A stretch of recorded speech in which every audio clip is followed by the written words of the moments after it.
This time on Woody's Garage. A grinder? I'll take a meatball. Well, look what we got here.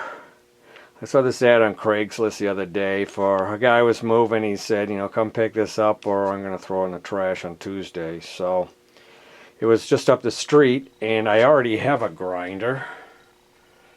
I got that one. It's a half horsepower, 6-inch bench grinder. And I got this old antique thing that I use for doing like kind of light work where you don't want to stick something small into something rotating fast. Kind of a piece of junk, but it works. And I said, well, let somebody else get this. And then I said, but wait a minute. I noticed this. It's got a groove in it to sharpen drill bits. And I sat there for 10 minutes and said, like, I better go get this thing. And it looks really well made. You know, it doesn't look like any other grinder I've seen. I don't know if it's quality or not.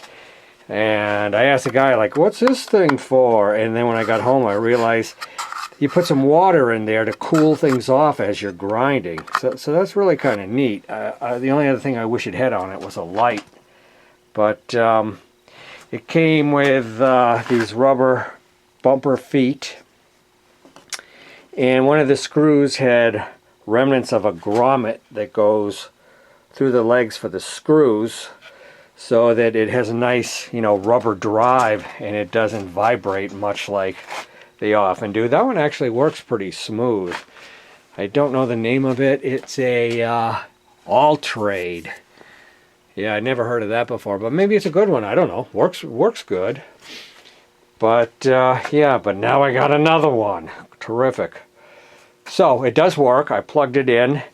I found actually a little manual online that had one of the only things that I really wanted to know is if it needed maintenance, you know, some lubrication or something. And it showed this vague picture of where you put oil in.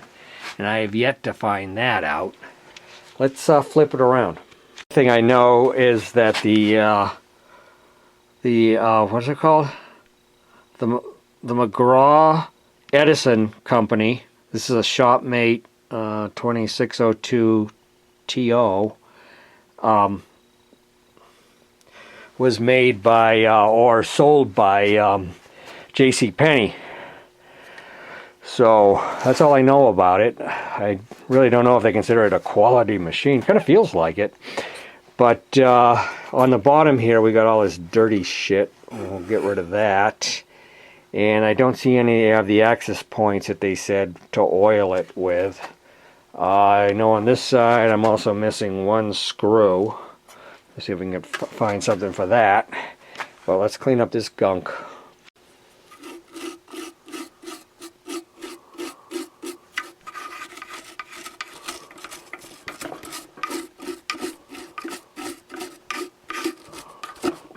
I would assume it's a vent for the motor.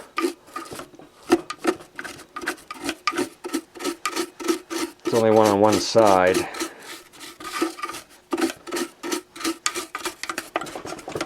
Vacuum that out. Oh, this might be the vent for the other side. I don't know. What's down in there? Oh.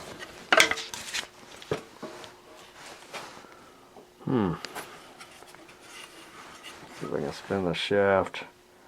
Oh yeah. That's a fan. Must blow through there and then the exhaust is out here. So that maybe your filings and stuff like that come out the bottom rather than, you know, just into the room. That's kind of neat. Yeah, I see something that says oil right there, and the arrow points towards this. Does this mean I take this off to get to where I should oil it, or does it mean put it down here on the shaft and then it'll go in? Yeah, I just hate it if these had nuts on the back and fell inside. But let's take one off. I took that off, and it looks like that one doesn't go through, but maybe this one does. I got some 30 weight non-detergent. I don't know if it would make a difference, but I use this for my boiler the circulation pump. I'm going to put one down there anyway, whether it likes it or not. I did start it up before. I should have done it before I did this. See if there's a difference. It has a little hesitation starting up, but it felt like it felt good. It sounded good, I should say. I got to take this side off. Okay. Up there. You know, I've been looking around for 20 weight non-detergent, and non-detergent oil is just getting really hard to find, because that's what my boiler requires. This is 30 weight. Did I say 20 weight before? I was lying. Okay, we'll just do the same thing with this. Okay, this is just sitting on the Workmate here. There's no rubber mounting or anything like that.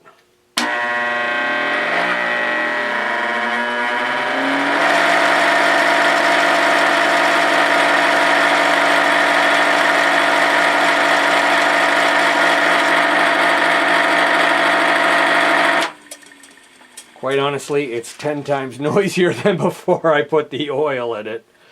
I don't know why I don't like that. Jesus. That's not fair.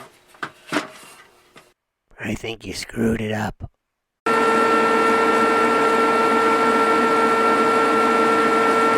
that sounds good.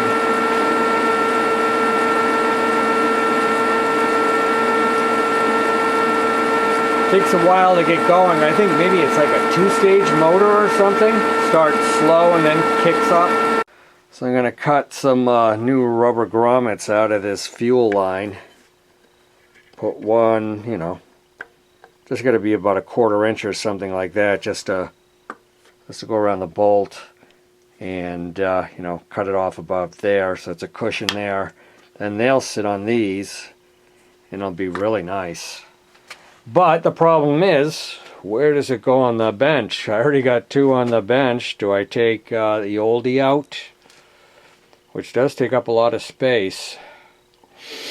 But I like the wire brush on it. Or do I take that one out? Okay, I decided to mount it here. I've drilled holes for the back. That's going to be nut and bolt. And this is just going to be wood screws in the front. These are the feet that it sits on. I got these screws with washers to fit right there. And then I cut little pieces of this hose. That's not too straight, but it'll collapse just fine, to fit inside these holes. So it'll cushion it there too. Just using this pipe cutter, plastic pipe cutter, to cut the hose, and we'll mount it up. It ain't going anywhere. We bolt it down with lock washers too. See what it sounds like running.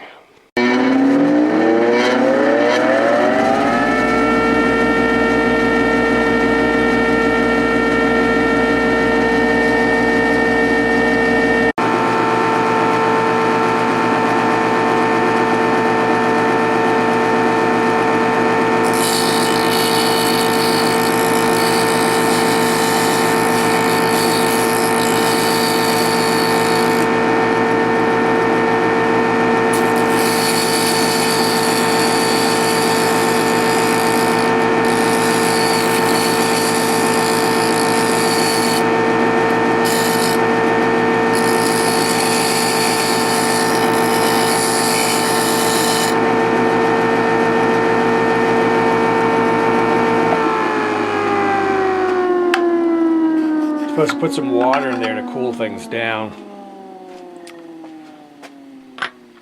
But that's what attracted me to this machine, was the fact that it had that drill sharpening feature. And I'll tell you, because I got more dull drill bits than you can shake a stick at. And I just kind of noticed what appears to be blood spots on the top of this.